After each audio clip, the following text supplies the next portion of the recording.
that was the first start. Well, you guys, I messed up.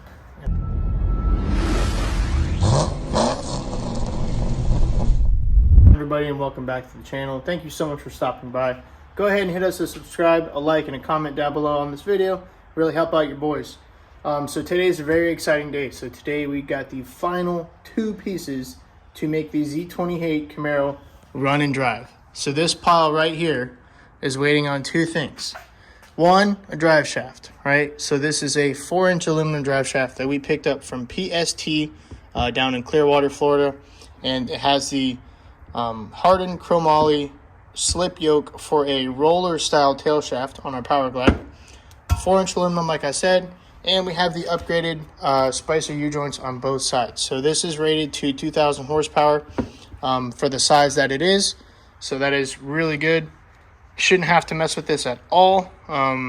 Yeah, so kind of buy once, cry once. Wasn't too expensive, but we definitely paid for the quality and what it came with. So I'm really, really happy with this. So we'll go ahead and get this installed real quick today. Also, we were waiting on some injectors from Holley. We were waiting on some 160-pound injectors due to shipping experiences and shipping problems. The shipping on those injectors say to be determined. So we got tired of waiting. We found somebody local that had some billet atomizer, 225 pound per hour. So this is the case that they came in.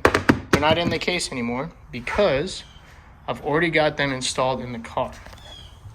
So as you guys can see, 225 pound per hour.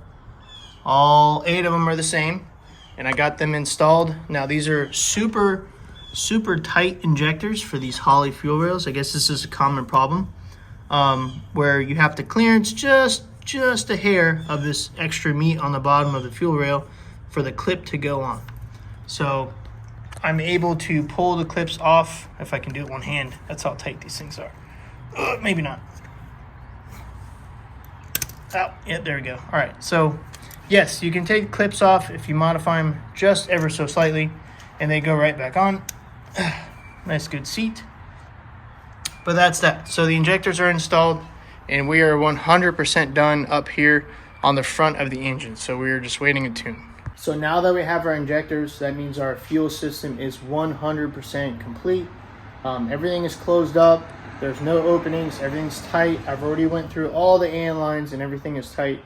Double check, triple check, just to make sure we have no fuel leaks when we go ahead and try to prime the system. So I've got 5 gallons of E85. So what I'm going to do is fill the tank up, take the return hose that goes to the tank, and I'm going to take it off. And I'm going to put it into another container. That way, this guy right here, this is the return. So what I'm gonna do is take this off, feed it back through here, and just have it in here to a container. That way, whatever's in the fuel cell, if there's any trash in here, if there's trash in the filters or whatever, right? I mean, it looks clean in there, but I'm sure there's something in there that we don't want. So what we're gonna do is turn the pump on with the return off, and basically flush out everything in there. And we'll look at the fuel. If it's good enough to put back in, we'll put it back in. If not, I'll dispose of it somehow. Yeah, so really close to starting this thing. There's a few other things I gotta do. I need to relocate our trans dipstick tube. It's not a bad location. I like the location of this, but as you can see, it gets caught up quite easily. And I'd rather not have to mess and fight with this to get it in and out. It does come out. It's kind of a pain in the ass, but that's all right. So what I'm gonna do, since we have a cowl hood, I was going to take this and put it up here somewhere and just notch this piece of the firewall and put it right there. So our cowl will cover this, and there will be space around right here. So I can put it right about there. It'll give it a better angle up and just kind of go straight up instead of at this weird angle. So if I take this off and move it straight, kind of at like a 45 here, it comes in and out really easy. So I think it's just the angle of the dangle right there. It's just kind of fight me a little bit. Not a huge issue, but it is something that I would like to change to make it a little bit easier to get access to if need be. Okay, so drive shaft is installed, and we still have some clearance. I don't know if you guys can see that. Not a whole hell of a lot. but we got about a whole finger's width on both sides. Actually, well, this side's got way more. This side's got about a finger width. So we got plenty of clearance for that. Yeah, super satisfying when you buy something and it fits literally 100%, like no modification or nothing. Just goes right in. Nothing better than that. All right, so a few days have gone by and we have buttoned up the Camaro. We got all of our injectors installed. I went through, put a wrench on every single fuel line. We flushed the fuel system. It is on pump E85 right now, just because the injectors are quite large for a little 5.3, so we wanted to be safe on our fueling. Only thing we are waiting on is a tune from Dr.Tunemall. But like I said, got the fuel system flushed out, got it primed and ready. So we got 50 PSI on the pump. We got all of our interior done and buttoned up. All the power's restored. The battery's finally installed. Like I said, fuel, we got a water. We got everything to make this thing run other than a tune. So hopefully the next time you guys see this thing, we will have a tune and we can go ahead and put some fire in the pipes. Okay, you guys, it is finally time to put some fire in the pipes. We finally got our tune back from Dr.Tunemall. It is a base map, so hopefully it'll get us started. I've got our laptop set up. I've got the tune file set up into the Holly. We are full synced. It is completely cold, right? So this will be the first time trying to fire up the car. So we'll stand over here, give her hell.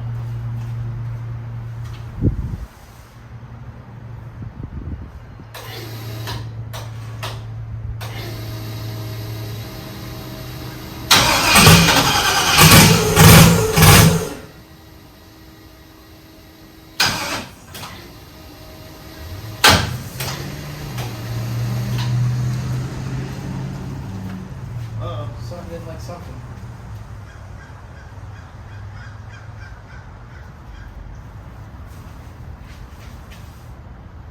Okay, I don't know what that was. Had some noise. I'm gonna investigate. Okay, so as you heard, kind of coughed and sputtered a little bit, and then it shut off, and then well, I guess it really didn't start, but it was coughing, sputtering, and then went to hit it again, and it sounded like it almost wanted to lock up. So I tapped it, didn't want to move at all. So I immediately stopped. I figured an injector was probably stuck open. Like I said, these are used injectors and they haven't been ran in a couple months. So what I did is pulled all the plugs out, and all of these plugs are fine. No fuel coming out of this side. And then I pull out these two cylinders here. What is that? Cylinders 5 and 7. And fuel just gushes out of them. So 1 and 3 are fine, but 5 and 7, those two right there, seem to be stuck open. So what I'm gonna do is pull the injectors out and try to pull them apart, clean them up real quick, and try it again. Well, you guys, I messed up, and I messed up big time. So I know a lot of you guys that watch these other channels try to do first starts. It seems like it's all gravy, like there's nothing wrong, nothing happens, everything's perfect, or whatever. They try to fill in the blanks and kind of fluff it up a little bit. I made 2 huge major mistakes that 1 could have hurt myself, 2 could have burnt the car down to the ground, and 3, most importantly, well, other than my own safety, burnt my house down. So I'm going to show you guys what happened and why it happened. So as you can see, there's fire extinguisher stuff everywhere. Already blown the car off. But as I was saying, 5 and 7, I put the plugs back in it because I need to roll this out to clean it.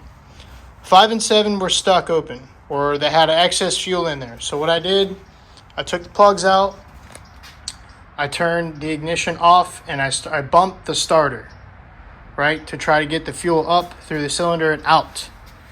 So I got 1 cylinder cleared, sprayed a bunch of fuel on the rags that you see down here, which are nice and toasty now.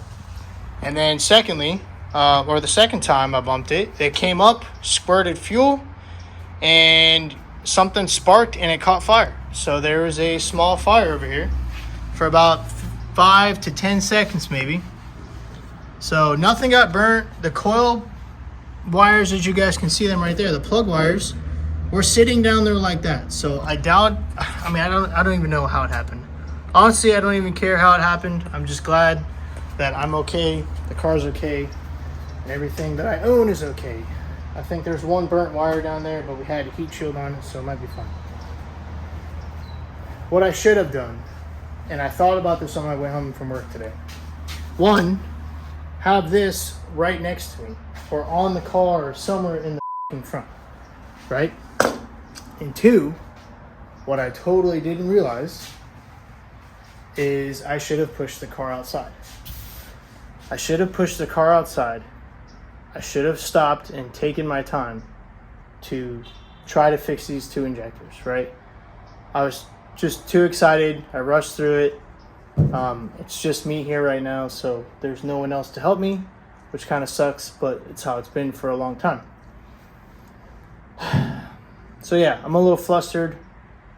I'm a little shooken up, but I wanted to show you guys this is how it is sometimes. This is what happens when you don't rush, when you rush, or when you think you have everything perfect and ready to go.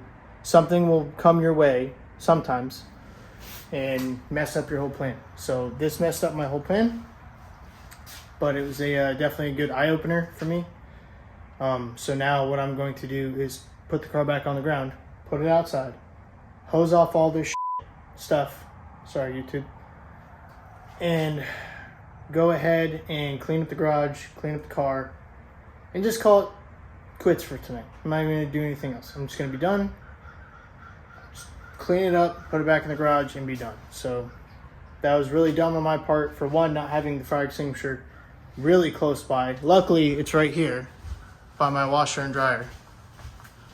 It's right here. So I jumped over here, ran and grabbed it, and just ran over here. I sprayed underneath because I could see the fire there. I went over here up top, sprayed it right down in here, put it out almost immediately. So that worked out pretty well.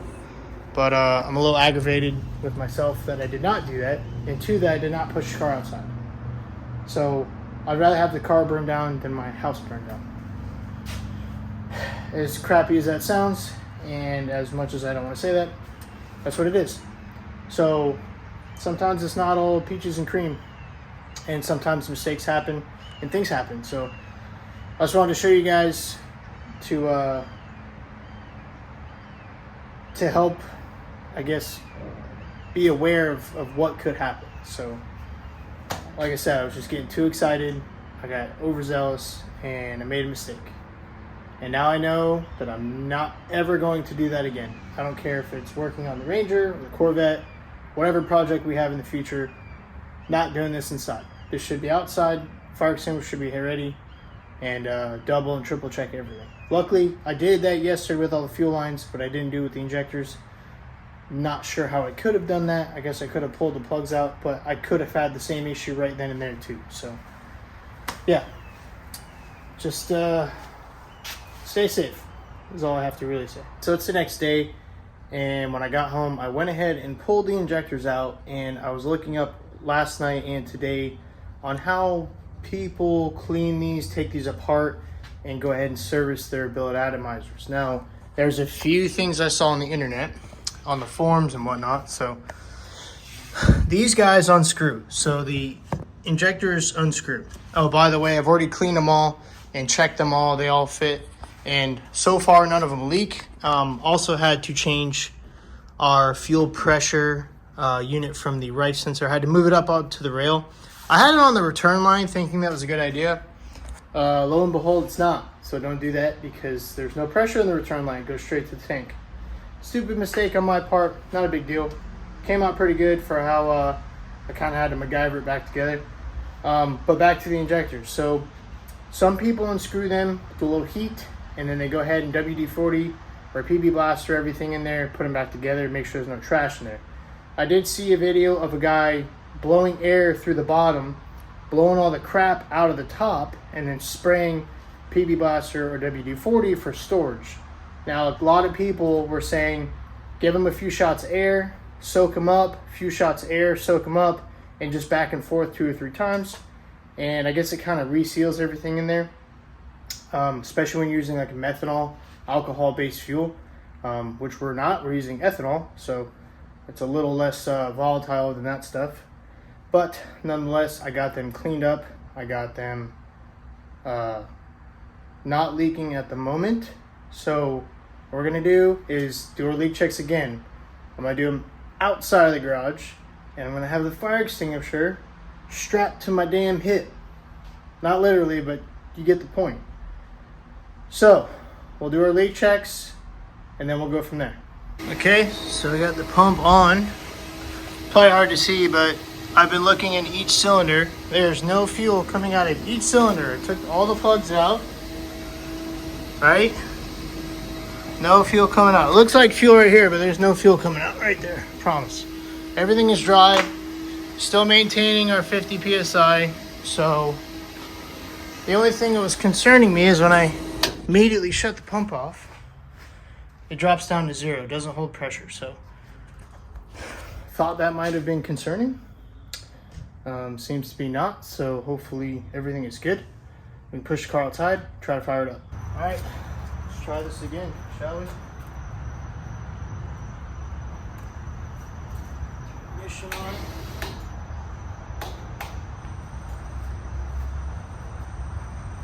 Connect.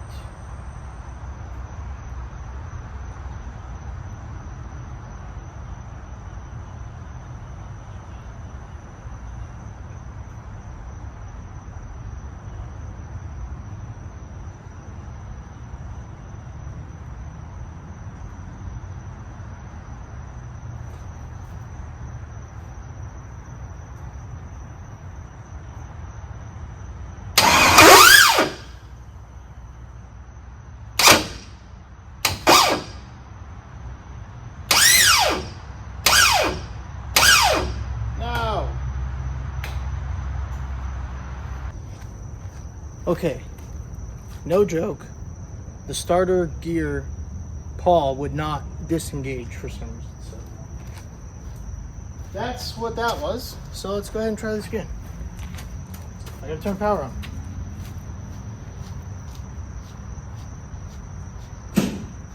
Power's on.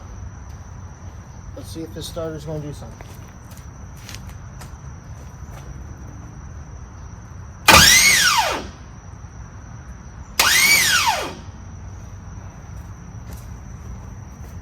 Why am I having so many issues? All right, everybody, it is a few days later, and unfortunately our starter was garbage. So it probably broke when we flooded the 2 cylinders. That last try, when I tried to bump it, it probably broke something inside of it, because as you could hear, it spun the motor about maybe 1 rotation, if that, and then just sounded like it was like free spinning, but the gear was still engaging. So I took it to a auto parts store, had him test it. It tested fine, but it did sound like a box of rocks.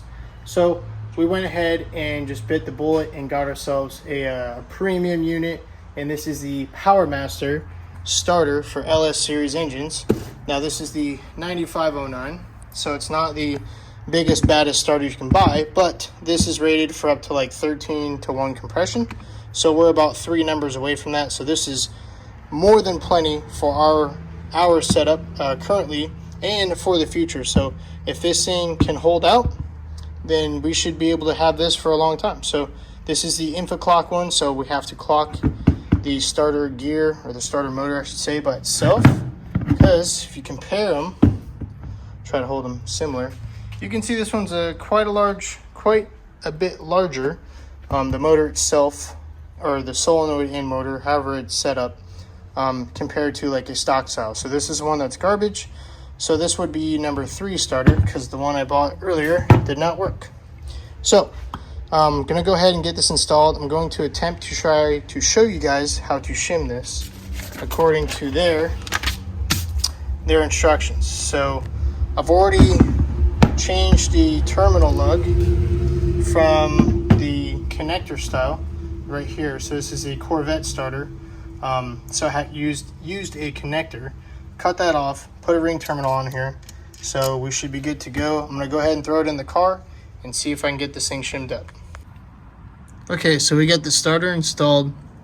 I have my gap measurement. Right now the starter gear is engaged just a little bit. I've been messing around with the shimming on it, and right now I have a Milwaukee battery with my leads set up. So I have one on the ignition terminal on the starter, my ground right here. So all I'm gonna do is ground it, right? And it comes out. So you can check your engagement. You don't want 50 to 75% more, and it's okay if it sticks like this. That's fine, because when the gear comes out, it rotates out, so it's going to stay there by itself, which is fine, because what I typically do is take a screwdriver, put it behind it, bring it out all the way, and that way you can check your final engagement as well as your tooth engagement, which I'm not really going to be able to show you, but right now we're pretty squared up, pretty centered, which is what you want. It says 20 to 25 thousandths in between each gear. I think we're sitting right around there. Our gap is pretty good, so I'm gonna leave it as is. And yeah, we'll go ahead and try the starter and make sure everything works once I hooked up the battery cable and the switch cable. Okay, so we got the starter fixed. All right, sounding healthy. I went ahead and checked our lashing, our clearances again. Everything seems to be good, so I think we're back to square one of the first start. So I'll go ahead and set you guys up on the tripod, and let's give her hell. All right, should be the first start. Give it a shot.